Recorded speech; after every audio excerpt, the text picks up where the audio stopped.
Buenos días a todas y todos. El rigor periodístico son aquellas prácticas éticas, técnicas y hasta estéticas para dotar a los trabajos periodísticos de veracidad, certidumbre y precisión en la tarea de informar y orientar a la llamada opinión pública. En una palabra, los hechos, el dato duro y el contraste de las versiones que se dan de un mismo acontecimiento. En un claro desacato a este rigor, el periódico Reforma publicó el 23 de agosto las 8 columnas de su primera plana con el título "Van por Anaya", donde hablan de la investigación que abrió la Fiscalía General de la República contra Ricardo Anaya por una denuncia del director de Pemex, Emilio Lozoya, que afirma que Anaya recibió millones de pesos por aprobar la reforma energética. Incluso citan el video donde Anaya dice que el presidente de la República lo quiere fregar a la mala para que no sea candidato en 2024. Pero de manera poco ética, Reforma ni siquiera menciona que existe un mensaje del presidente en el que se deslinda del señalamiento y que dice que no tiene nada que ver con la persecución que supone Ricardo Anaya, que no es su fuerte la venganza, y lo invitó a presentarse ante la Fiscalía para demostrar su inocencia. Esa declaración es ético citarla, porque se refería al tema de su portada y era otra parte aludida, pero Reforma no publicó nada al respecto. Cero equilibrio periodístico. No solo eso, publica una fotografía del debate presidencial en la que aparece López Obrador y Anaya con el sugerente pie de foto: la rivalidad entre AMLO y Anaya aumentó en la campaña presidencial de 2018, para dar la impresión de que existe una vieja rivalidad entre ambos, lo cual francamente da risa. Pero lo que no es gracioso es que el periódico forma parte de una campaña fabricada para hacer creer que sí existe una persecución política del gobierno de México contra Anaya, lo cual es absolutamente falso, como aclaró la misma Fiscalía. Juzgue usted por sí mismo. Ahora vamos a pasar a las notas. Traemos dos. Como dice el presidente, es un resumen, si no, no acabamos. La primera dice: campaña con información falsa sobre el Fonden para desprestigiar al gobierno de México. A raíz de las afectaciones provocadas por el huracán Grace, muchos medios de comunicación, comunicadores y políticos en las redes sociales lanzaron una campaña para señalar que el gobierno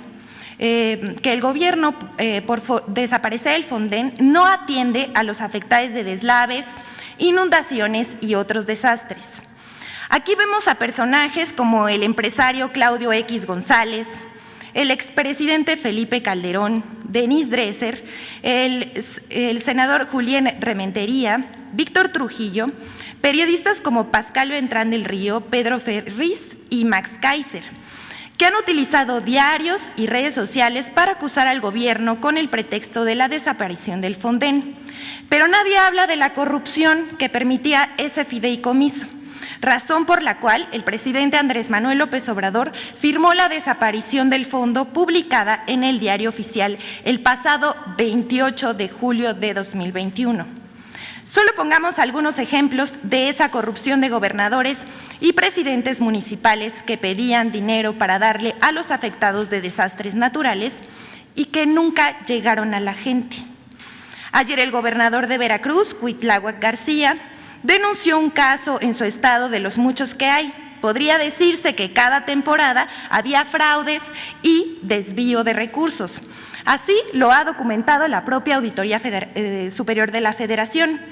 En 2013, la Secretaría de Gobernación emitió declaraciones de emergencia en 160 municipios de Veracruz y otros 136 en situación de desastre.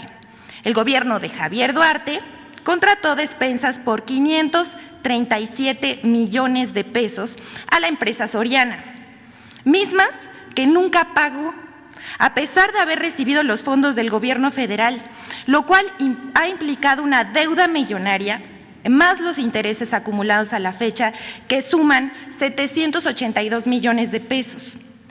Pues así funcionaba el famoso Fonden. Hoy, la ayuda la reciben directamente las familias afectadas, sin intermediarios. Aquí vemos el número de declaratorias desde 2007 a lo que llevamos de 2021 para ver la diferencia. En la primera se muestran las declaraciones de emergencia. En la segunda, cómo se gastaba el dinero. Antes se destinaba mucho que casi nunca llegaba a la gente. En la tercera se muestra el gasto en declaratorias de emergencia, que como se ve era mayor lo que gastaban los gobiernos del Estado que lo que tenían autorizado, generando deudas con el pretexto de las emergencias, dinero que nunca llegaba a quien verdaderamente lo necesitaba. Así se usaba. La siguiente, por favor. La siguiente nota.